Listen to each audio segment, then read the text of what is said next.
और वहां से मुझे समझ में आया कि क्या मैं राइटर बन सकता हूं। मैंने बुक लिखी and then was the struggling time. काफी टाइम हो गया, किसी का रिप्लाई नहीं आ रहा, मेजॉरिटी ऑफ लोग रिजेक्ट कर दे रहे हैं। मेरी बुक लॉन्च कराई कनॉट प्लेस में, सीपी में, ऑक्सफोर्ड बुक स्टोर पे, और उसके बाद मुंबई में, बैंड्रा में, टाइटल वेव्स में।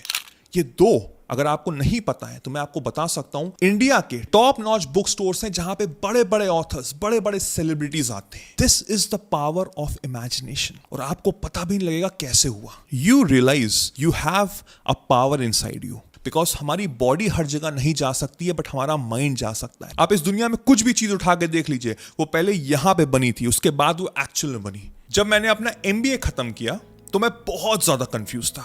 I was so confused because मेरे अंदर विजन नहीं था मेरी लाइफ का, मेरा कोई गोल नहीं था, मेरा कोई लक्ष्य नहीं था, एंड बिकॉज ऑफ दैट मैं भटक रहा था। इट्स लाइक जब रियल वर्ल्ड सामने आया, कॉलेज खत्म हुआ, एक्चुअल वर्ल्ड सामने आया, तो वो बड़ा ही डरावना था।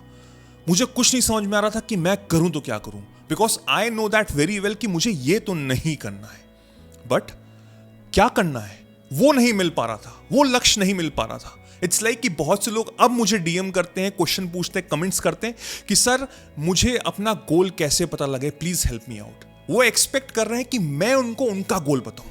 कोई नहीं बता सकता, कोई भी नहीं बता सकता, वो आपके अंदर की आवाज आपको सिर्फ बता सकती है। बट मेरे अंदर की आवाज तो कुछ बता ही नहीं पा रही थी। I was so confused. काफी टाइम तक अनएम्प्लॉयड रहा, इधर उधर छोटी मोटी जॉब्स की, फिर थोड़े टाइम में बाद मेरे को थोड़ी सी स्टेबिलिटी मिली, एक डिसेंट सी जॉब मिल गई, और वहां से मेरी स्लेवरी स्टार्ट हो गई।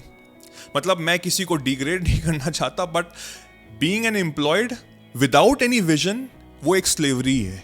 जो इंसान सिर्फ पैसों के पीछे भाग रहा, वो एसेंस नहीं समझ पा रहा है जिंदगी का। लाइफ में मजा तो बिल्कुल नहीं आ रहा था, बट पेरेंट्स प्रेशर, सोसाइटी के प्रेशर में भाई नौकरी तो करनी करनी है, चलो वो भी कर रहे थे।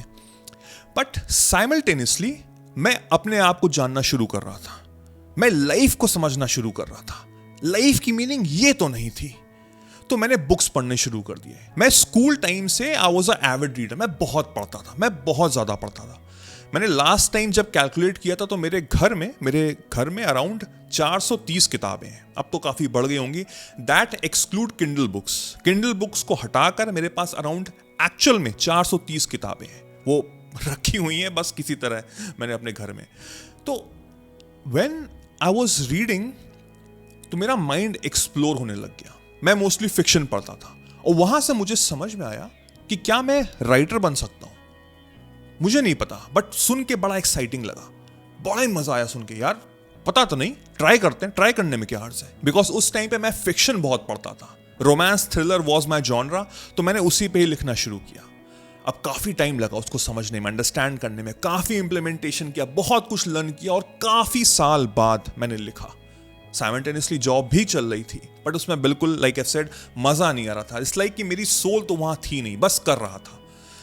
मैंने बुक लिखी and then was the struggling time, because मुझे कुछ आता तो था नहीं, मुझे कुछ पता ही नहीं था कि बुक पब्लिश कैसे करते हैं। बड़े बड़े जो भी पब्लिशर्स हैं उनको मैंने मेल करना शुरू किया। काफी टाइम हो गया, किसी का रिप्लाई नहीं आ रहा, मेजॉरिटी ऑफ लोग रिजेक्ट कर दे रहे हैं। मैं clueless, I was so clueless with my life कि अब करना क्या है। बुक तो लिख दी मैंने, और वहां से मेरे फ्रेंड ने मुझे द सीक्रेट बुक गिफ्ट की, और वो एक इन्फैक्चुएशन था।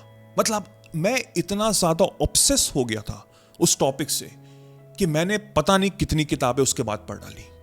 आई बिलीव ये जो मैं बोल रहा हूं, जो भी मैं स्पिरिचुअलिटी के बारे में, फिलॉसफी के बारे में, साइकोलॉजी के बारे में, मैनिफेस्टेशन के बारे में जितना भी मैं बोल पा रहा हूं, it's because of that moment.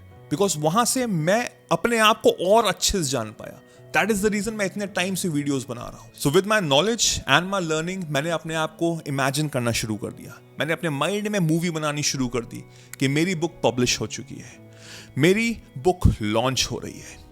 पहले बहुत प्रॉब्लम हुई। इट्स लाइक माइंड में इतना कचरा भरा हुआ था, इतना स्ट्रगल देख लिया था, इतने रिजेक्शंस देख लिए थे कि लग ही रहा था कि इट्स लाइक मुझे कौन एक्सेप्ट करेगा। मैं नहीं जानता किसी को भी इस फील्ड में, तो कोई मेरे पे इंटरेस्ट क्यों दिखाएगा। बट समहाउ जब वो मूवी चलने लगी, जब वो इमेजिनेशन पावर बढ़ती गई, there was a eureka moment. और यूरेका मोमेंट ये था कि मुझे एक पब्लिशर मिला। It was Mumbai based publisher, और उसने मेरी बुक लॉन्च की without taking any money. Because 99% लोग जो इस समय पैसे देके करते हैं, सब पैसे देकर वो पब्लिशर्स को हायर करते हैं, पैसे देके वो ऑर्गेनाइज करते हैं अपना बुक लॉन्च। मेरे 0 इन्वेस्टमेंट लगे, 0 इन्वेस्टमेंट।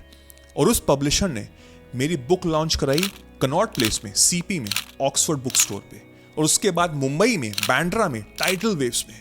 ये 2 अगर आपको नहीं पता है तो मैं आपको बता सकता हूं, इंडिया के टॉप नॉच बुक स्टोर्स हैं जहां पे बड़े बड़े ऑथर्स, बड़े बड़े सेलिब्रिटीज आते हैं। आई स्टिल रिमेंबर जब मैंने ये पिक्चर्स और वीडियोस पोस्ट किए तो मेरे पास इतने फोन आए थे जो अगर मैं 10 साल के अपने बर्थडे विशेस को कंबाइन कर दूं वो भी कम होंगे। मेरे पास ऐसे लोगों के फोन आ रहे थे जिनसे मेरी बात तक नहीं हुई थी सालों साल पहले, बट नाउ अब वो मुझे कॉन्ग्रेचुलेट कर रहे थे। एंड मैं बहुत ही नॉर्मल था। I was very humble, I was very down to earth, I was very cool. और लोग मुझसे पूछ रहे थे कि तुम तो यार बिस्तर पे कूद रहे होगे, यस यस यस हो गया, तुम्हारा यही सपना था, right? And I was like हाँ। एंड दे वर शॉक्ड, हाँ, इतना ठंडा रिस्पॉन्स। अब मैं आपको समझाता हूं the power of our imagination. देखो, मैं अपने माइंड में इतनी बार वो मूवी चला चुका था कि जब मैं स्ट्रगल कर रहा था, जब मैं किताब लिख रहा था, जब मुझको आइडिया भी नहीं था कि कौन पब्लिशर आएगा, कुछ होगी भी पब्लिश कि नहीं होगी, आई डोंट नो, तब मैंने ऑलरेडी मूवी बना ली थी कि हाँ ये सब हो चुका है। The book is published, it has been launched in a very well way. तब मैं आराम से ये कर रहा था, और वो इतने टाइम बाद मैं कर चुका था कि जब मैं रियलिटी में हुआ तो आई वाज लाइक या मुझे पता था ये होना है। This is the power of imagination, this is the power of visualisation.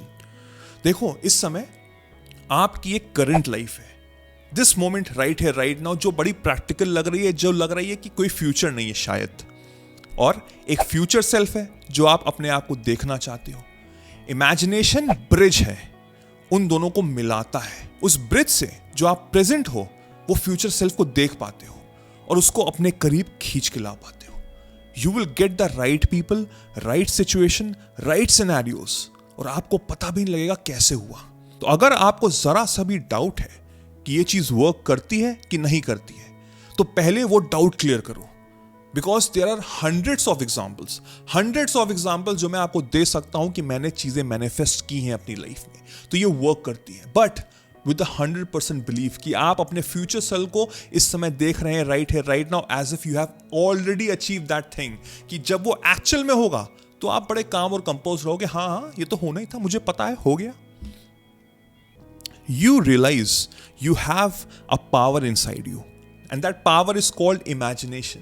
उस इमेजिनेशन को यूज करो, बिकॉज हमारी बॉडी हर जगह नहीं जा सकती है, बट हमारा माइंड जा सकता है, और हमारे माइंड में इतनी पावर है कि वो कहीं भी पहुंच सकता है। आप इस दुनिया में कुछ भी चीज उठा के देख लीजिए, वो पहले यहां पे बनी थी, उसके बाद वो एक्चुअल में बनी। इमेजिनेशन एक टूल है जो आपको सक्सेसफुल भी बना सकता है और आपको फेलियर भी बना सकता है। अब आपके ऊपर डिपेंड करता है आप कैसा इमेजिनेशन पावर अपनी यूज करते हैं। अगर आपको इन डेप्थ और अच्छे से जानना है तो ये मैनिफेस्टेशन का वीडियो देखिए। I am sure this will also help you out in understanding कि एक्चुअल में आपको करना क्या है। आई होप ये वीडियो ने आपको इंस्पायर किया होगा। Till then I will see you soon, take care, cheers, bye bye.